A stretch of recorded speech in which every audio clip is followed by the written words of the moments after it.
on digital dynamic curricula designed to respond to emerging global needs. So that's quite a mouthful.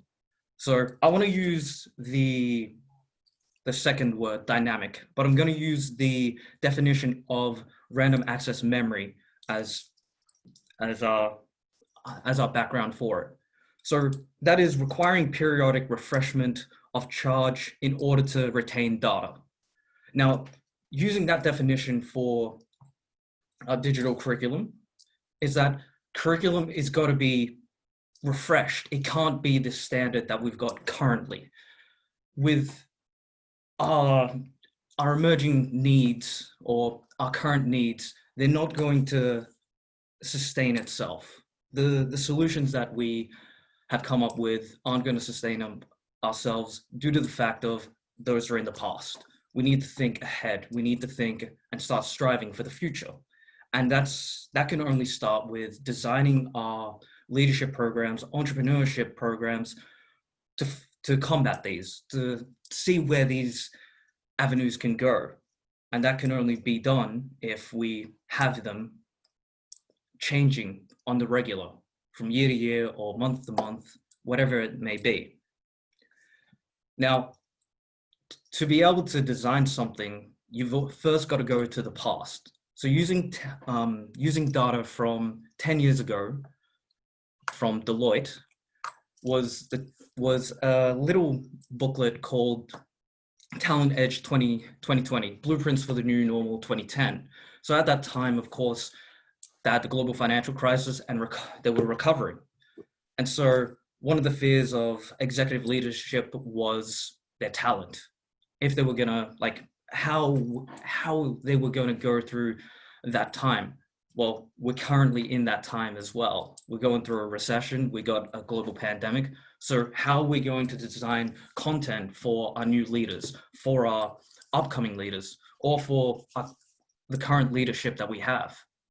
So they questioned 1,400 different executives, and this was the data.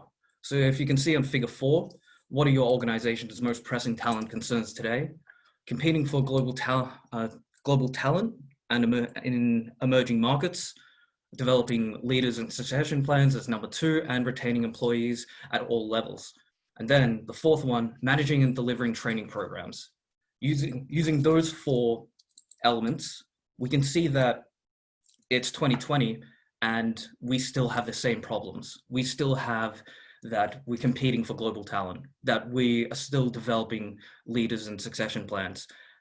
We're trying to retain employees at any and all levels. And I think with managing and delivering training programs, that's actually number 3 or even number 2 now. We don't have the content or the programs to actually have great leadership. And the reason why is because it's all in the past.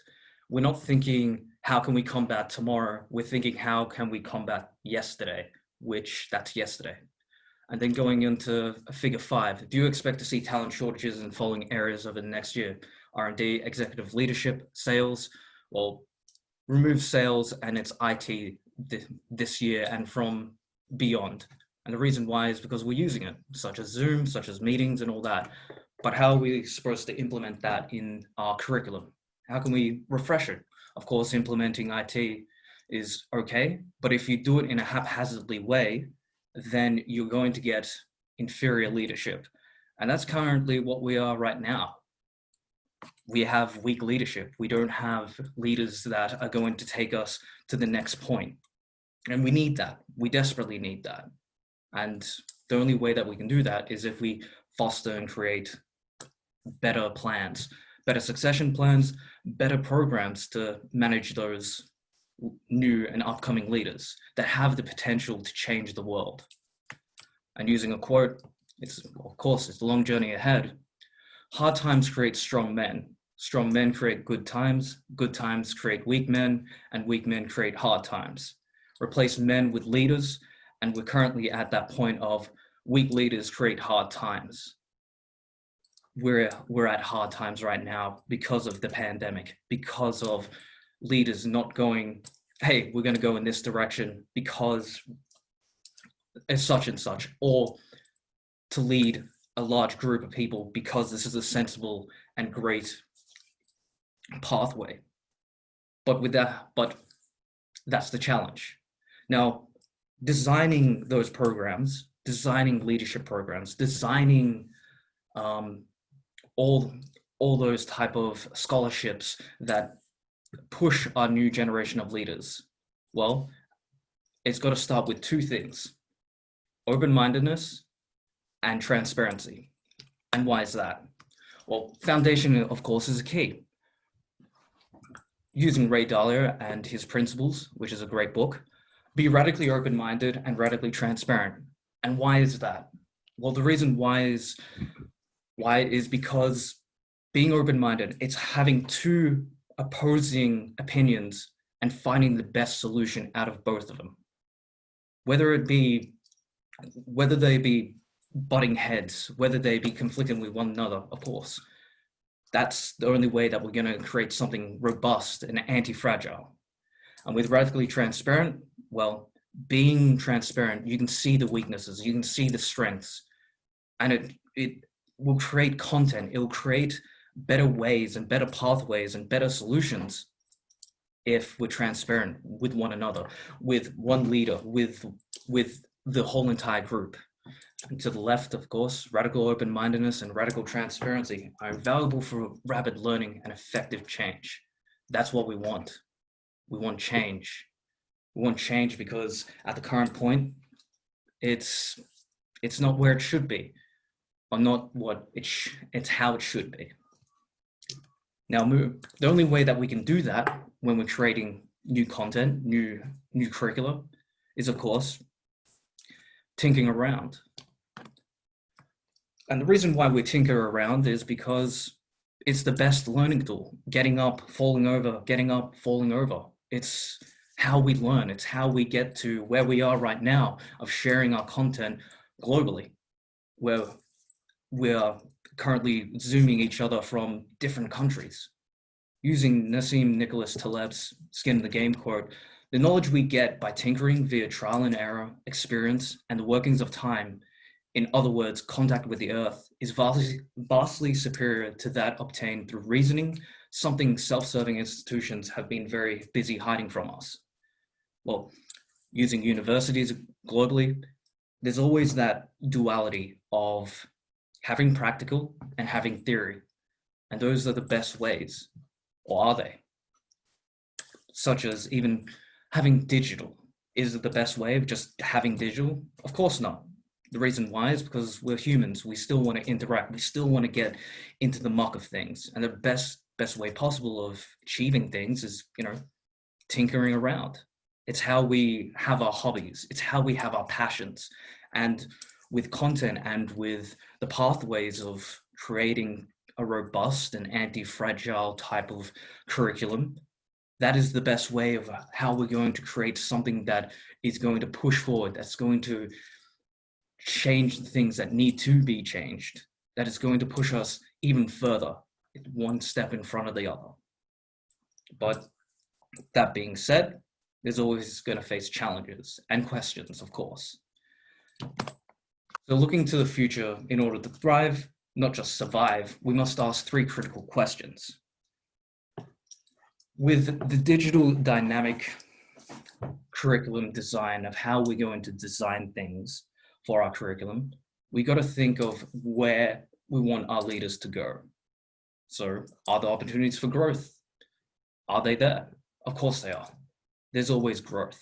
It's just being able to weed it out, to search for it, to actually try and be curious about it. That's the best part about being human, is being curious. And curiosity is, well, that's how we get the great ideas. It's how we push ourselves. Second question, do we have the right talent in the right places? Well, that's actually a thing that we need to think about, a thing that we really should think about, like with current pandemic. Do we have the right talent in the right places? Well, because we're all at home and we are all Zooming right now, it's possible, but still, we still need to have that human element where you're physically going there, or you're interacting on a physical basis. That's how you get the best experiences. You don't get it sitting behind a computer all the time. Learning about it's fine and reading about it, but actually getting your hands dirty, well, again, it goes back to that tinkering. And the last question, do we have the talent leaders and the required talent programs to weather, well, economic, technological, and regulatory challenges that are going to be ahead of us? Well, with the programs that we've seen over the course of, this year, there's many programs that you'll see on YouTube that will say, oh, do follow this, follow that. But do they hit the right notes? In all honesty, no. It's not something that is going to pop up. You're going to have to search for it. The reason why you're going to have to search for it, just like with anything, you have to search out for the best. You have to go on an adventure to actually search out for it. And when you're designing curriculum that is going to be changing leadership and changing anything, it's going to be an experience that leaders, as well as the people that are going to go through it, it's going to be an experience that it's going to be life-changing. And being able to have content and the curriculum change, it means that leaders are going to be able to change. It's going to be giving them the opportunity to be versatile, the amalgamation of all their talents put together, telling them that it's going to be a hard road ahead. That's great. That's how we get the great leaders. It's how we're going to push ourselves. And lastly, I learned that if you work hard and creatively, you can have just about anything you want and not everything you want. And of course, with Nassim Taleb, anti-fragile is when something is actually strengthened by the knocks. Well, that's how content and great leaders are created. It's being able to be transparent and open-minded, to be able to see the weaknesses and fragility of what the content is coming out with, and being able to redesign it in such a way that it's not just about a group of people, but very tailored to individually. And why do we do that? Well, everyone learns differently. Everyone has an ability to learn, but everyone learns at a different pace. Some people learn by sitting in front of a computer. Some people learn by getting their hands dirty. Some people learn by both, some by none. But it's all about tailoring these experiences, designing all these different types of curriculum in such a way that it can be digital, that it's going to benefit humanity. It's going to benefit the individual or group. Of course, you've also got to work hard at it. It's simple. It's very simple that if you don't work hard, you're not going to get rewarded for this. And adding that element of creativity of when designing these things, you've got to be able to think of who's going to be entering this, not just yourself, but what are they going to get out of it? How are you going to design it in such a way that it will be a memorable experience?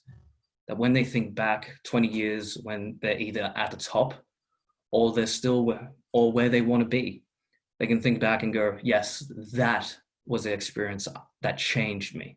That was the content that got me going, that actually pushed me, that I could have anything I wanted. But at the end of the day, of course, I can't have everything, but that's okay. It's not about having everything. It's about having what you want in your curriculum, to be able to design it for the individual or group, to push them to become the great leaders that you want to have today and tomorrow, and to inspire a different generation, and even a generation that hasn't been born yet, being able to inspire the next generation and further down the line.